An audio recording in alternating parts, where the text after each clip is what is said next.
The drugs begin to take hold. You're either in or you're out. Right now. I want to gamble.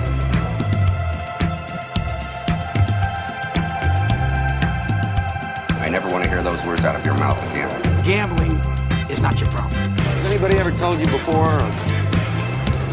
your bad luck? Most gamblers, when they go to gamble, they go to win. Those were my mother's dying words. When we go to gamble, we go to lose. Show me the money. Get out of here, man.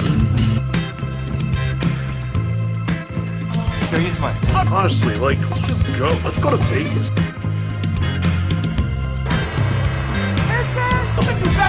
Jerry, I want you to say what you would mean it, bro. Show me the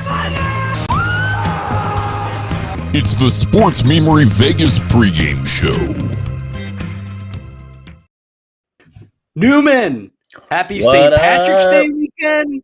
Happy St. Patrick's Day weekend. Happy championship weekend. We're into March. Dude, we got a Saturday of Saturdays, dude. I'm pumped. How are you feeling? I mean, my birthday is the day before St. Patrick's Day, so this is always one of my favorite times a year. College basketball, we're into the madness. You know what I mean? All the conference, and so it should be a good time. Yeah, we've already had buzzer beaters, upsets, and we have a fantastic slate. I mean, the amount of quality games we have today feels like a round of 32 or around a Sweet 16. Like, there's just so many good matchups today. I'm really excited. Again, nobody knows more about sports than you do, so I'm excited to have you on and break down these games. Are you ready to kick it off? Yeah, let's go. Let's do it. So first, we'll start with here in my part of the country, Big Ten land, with Ohio State, Michigan. You got Michigan as a 6-point favorite and the over/under at 135.5. Before we get into the picks, though, did you see the drama that went down yesterday? Oh yeah, that's just so much fun. I love what I like about working from home is just being able to sit there and watch, stuff during the middle of the day. I might have to have it on mute, but I'm still watching. So seeing all that stuff go down with Juwan Howard and Mark Turgeon, that's just good stuff in my opinion. That's did you hear what he allegedly said? Oh, dude, I loved it. So again, like Zapruder film, watching this thing, because again, it happened in Indianapolis at Lucas Oil. So again, it's a huge stadium, so you can hear everything. And he goes, "Go ahead and put up those banners. They won't be up for long." That is what Mark Turgeon allegedly said. To me, that sounds like a cheating allegation, which is pretty freaking heavy to throw around. Yeah, and it's also, I mean, a shot at Juwan Howard, who's part of the Fab Five, who famously have had, their Final Four banners had to get taken away from them because of, allegations and stuff, involvement with the program with that, Jalen Rose is very open about. I mean, have you seen the movie Blue Chips? Isn't that basically the Fab Five? I mean, quite. It's a good movie. Starring and Anthony Hardaway from their time in the Magic. But no, yeah, not quite. Yeah. All right. Well, let's get into the game. I think Blue Chips was actually filmed and opened before the Fab Five happened. Like, I think so it was just like a precursor. I think it was like 93, and then Fab Five happened 94, I believe. So Michigan, something like that. Michigan got their idea from Blue Chips. Got it. That was the maybe. blueprint. Yeah, they were like, "This is a good idea." Yeah, we should do this. Maybe they didn't watch the whole movie. I don't know. That's fun. All right, so we got some injury news in this game. Ohio State's a small team already. Their tallest player is Kyle Young at a stocky 6'8". He's out. That means EJ Liddell is now their tallest player at 6'6". So Michigan can throw some big boys, not to mention all freshman big team Hunter Dickinson. So I think that's a huge advantage in the paint. But I think Ohio State has the advantage on the perimeter because there's no Isaiah Livers, who's their number one perimeter wing. So it's a nice contrast of Ohio State going to have the advantage on the perimeter, but Michigan going to have the advantage down low. Kind of what are your initial thoughts for this game? So to me, that says that it's going to come down to the shooting, right? Ohio State's going to have to be able to shoot the ball from the outside. They're not going to be able to pound it inside. Whereas Michigan is going to be able to go in there with, Franz Wagner in the middle and Dickinson. They can run a lot of pick and roll action. They can dump it down into them in the post and try to get Liddell into foul trouble early, and then boom, now you're in real trouble. Oh, if Liddell gets into foul trouble early, this might be a double-digit win. Yeah, and he game. So and then you've got, Michigan has some guys that can still shoot from the outside, even if they all are smaller guards and stuff. Particularly Mike Smith, who, had a pretty good game yesterday, only like 18 points or whatever, but still very dominant and controlling the game. So I expect Michigan to still come out in this game because of the fact that they can play, with the big men in there and get them into early foul trouble. Here's the other thing. If I have good guard play, what do I want to do other than outside shooting? It's, try to drive the ball, drive and kick and stuff. It makes it difficult to into, a bigger matchup like that with the guys in the bigs in the there. Yeah, absolutely. And this, so again, I gun to head, I'm taking Michigan. I think this is going to be a really good game. When these two teams met in Columbus, the only time they met, 97-82 Michigan. Michigan killed them and scored 1 million points. So if you're betting this, take the over. I think 143.5 is a layup. Let's move over let's stay in the Big Ten with Iowa, Illinois. Because I think this game, while I think Ohio State, Michigan is going to be really close, I love the way Illinois is playing right now. And I just can't really bet Fran McCaffrey in March. He seems to always choke. So I'm taking Illinois big here. What are your thoughts on this game? Definitely has, the more well-rounded team, in my opinion. Iowa has Luka Garza and, a couple of other guys that can shoot from the outside a little bit. But I don't know if they have the speed to hang with Illinois. Illinois also has one of the best players in the country in Ayo Desanya. So with him and the system they're trying to run at Illinois, I expect Illinois to win this game. They're a projected number 1 in the tournament for a reason. And Iowa can really stay with them in terms of the pace that they're trying to play. So I have a hard time seeing them covering that. Iowa can and normally does score points, but they really struggled with Wisconsin. I think it was a really good game plan by Greg Gard. But again, if Iowa can't get it going, you just can't come back to Illinois. They score too many points. And that's what I think is going to happen. I think Illinois is going to get up on them 7, 10, 12 points. And it's a hole that, Iowa may bring within 5, may bring it within 4, but I think Illinois jumps on them early and then just never is able to dig out the hole there. So I'm looking at a Michigan-Illinois 2 1 seeds battling tomorrow, which will just be a potential Final Four preview. Here's my other thought real quick on that game is, can Iowa close? Even if they get a lead late, are they going to be able to hang on and close that out? I think the way that the guard play is for Illinois, that they're going to be way better than that. And I trust Ayo Desanya and Kofi Coburn and stuff like that to get it done. Yep, 100%. Yeah, no, I definitely expect Fran McCaffrey to get a technical under 2 minutes because he's crying. That's what Fran McCaffrey does. Let's jump to the SEC, where we have another pair of semifinal games. The first one is Tennessee-Bama. I've been on the Nate Oates train all year. Before he got the extension, I was lobbying he should be the next Indiana Hoosier coach. Move to a university where you're not second fiddle. But that's a conversation for another time. Man, Tennessee's struggled to score, and that's what Bama does. I think Bama wins big. Am I wrong with that thought, Newman? You're not going to find a decision. I've been pretty much a bet against Tennessee, shorting them the whole year. And I think you can continue that right along. I do expect Bama to roll. Tennessee, to me, when I watch them play, I do not see anything impressive out of them. They've won some games. They've beaten some bad teams. The SEC is really down here, in my opinion. Bama's the only good team in the SEC. People have been talking up a second team all year. Tennessee has been one of the teams that have been mentioned.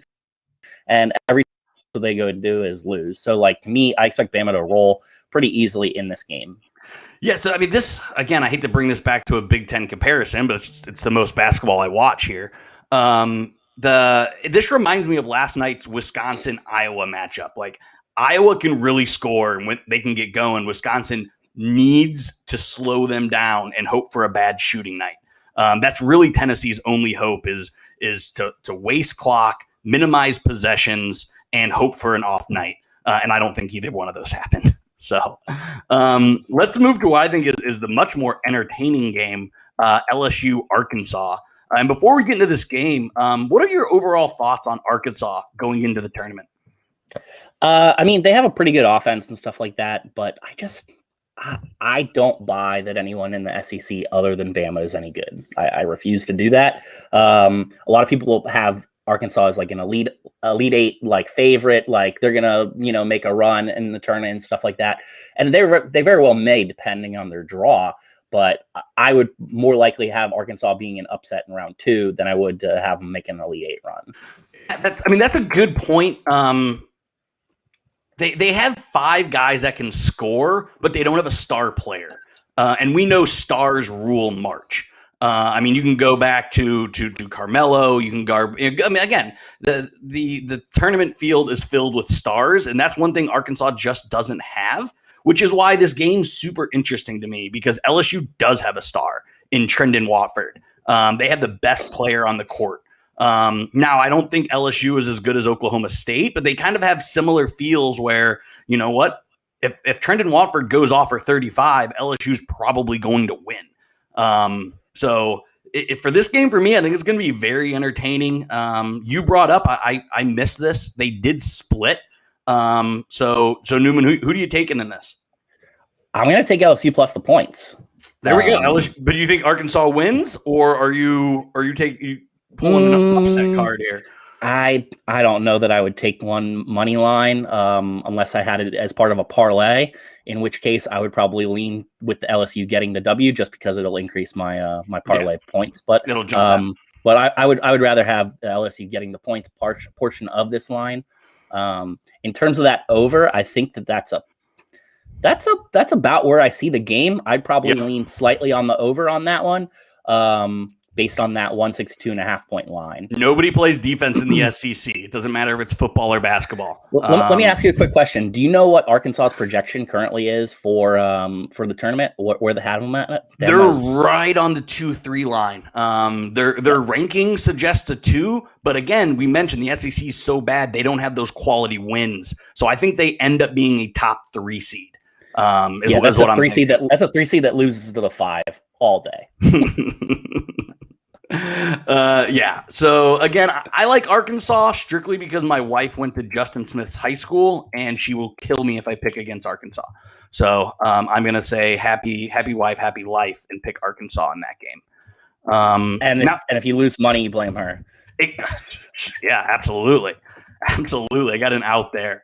Let's move to what I think is the game of the day. Oklahoma State, Texas. I've been all over Texas. I think you're gonna kill me here, and I'm sure we can debate this when the bracket preview comes out on Monday. I think Texas is a better Florida State. I think they're just as long. I just like their guards better. I think Greg Brown is one of the best guards in the country, and they just throw so much size at you. And with Shaka Smart's defensive scheme, I really like Texas going into the tournament. But today, I'm done picking against Oklahoma State. Cade Cunningham is playing himself into maybe the number 1 overall pick. I can't pick against Oklahoma State. They're plus money.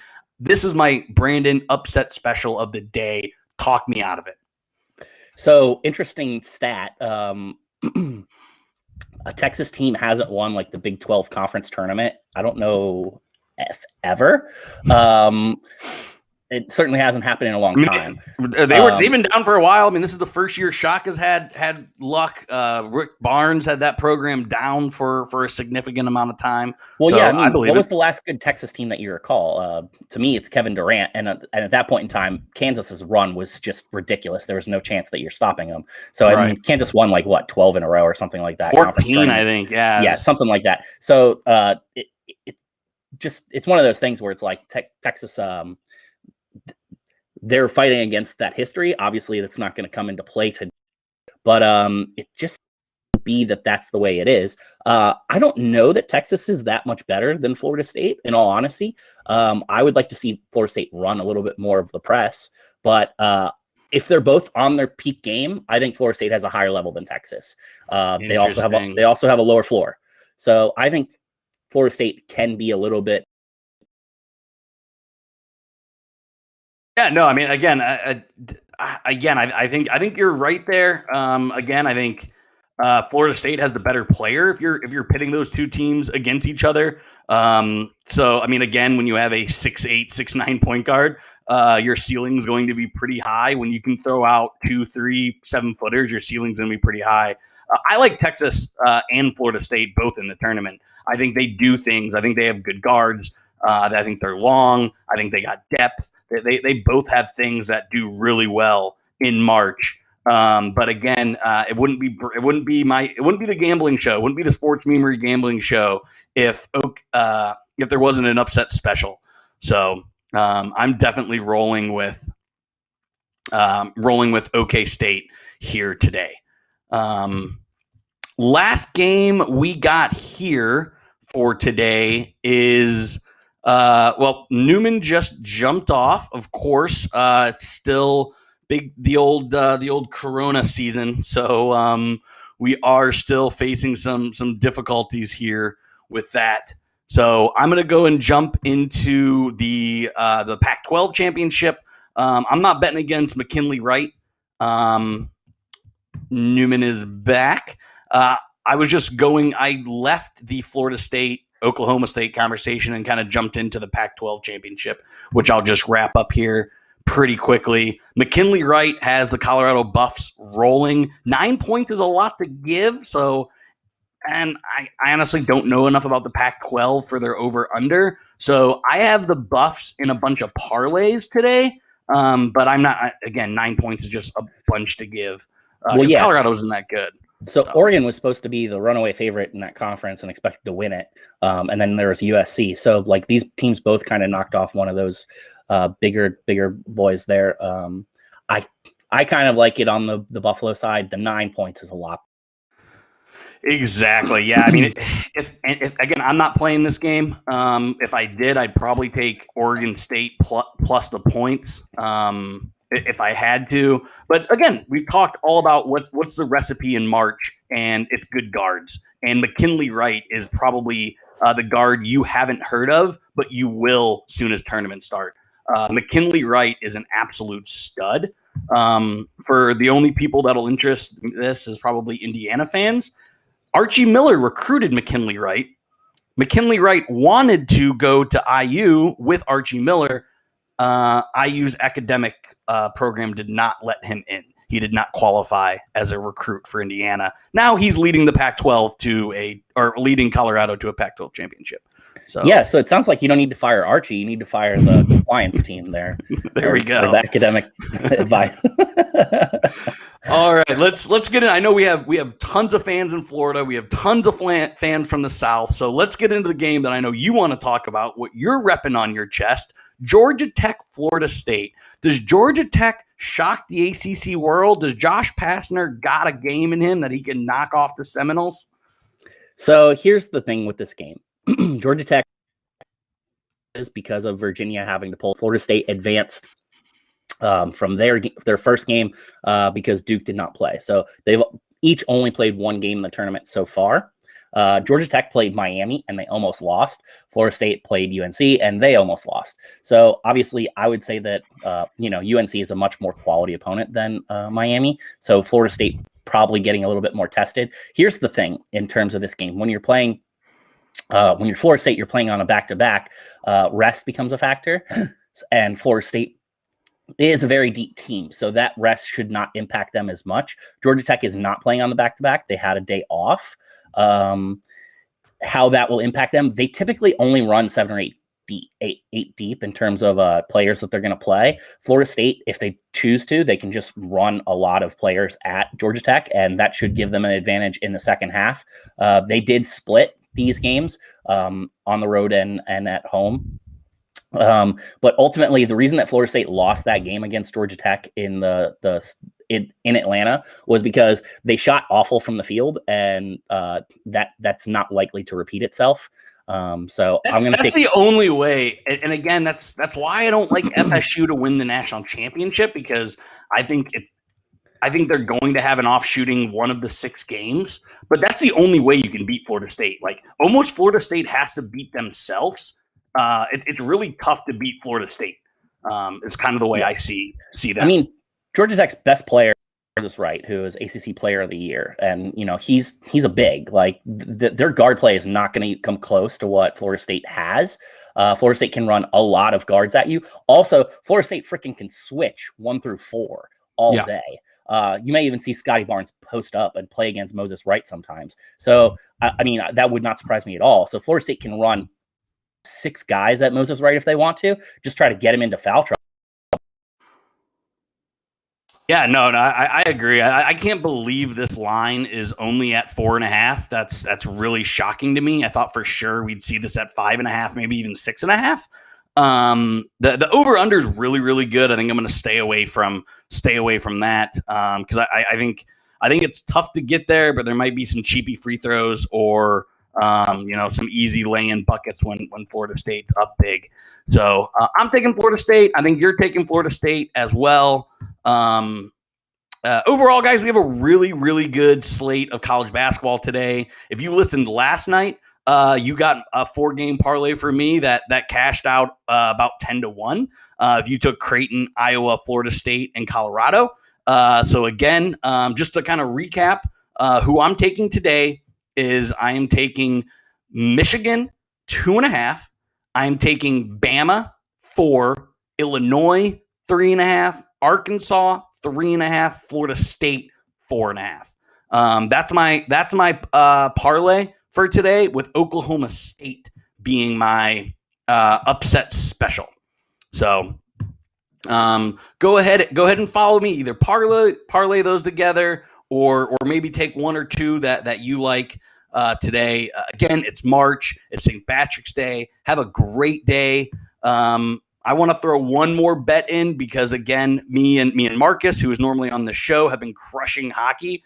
I think I'm taking the Penguins. I'm taking the Penguins puck line, and Marcus is taking the Capitals puck line. So those are our 2 NHL plays. Newman, do you have any other additional non-college basketball plays today?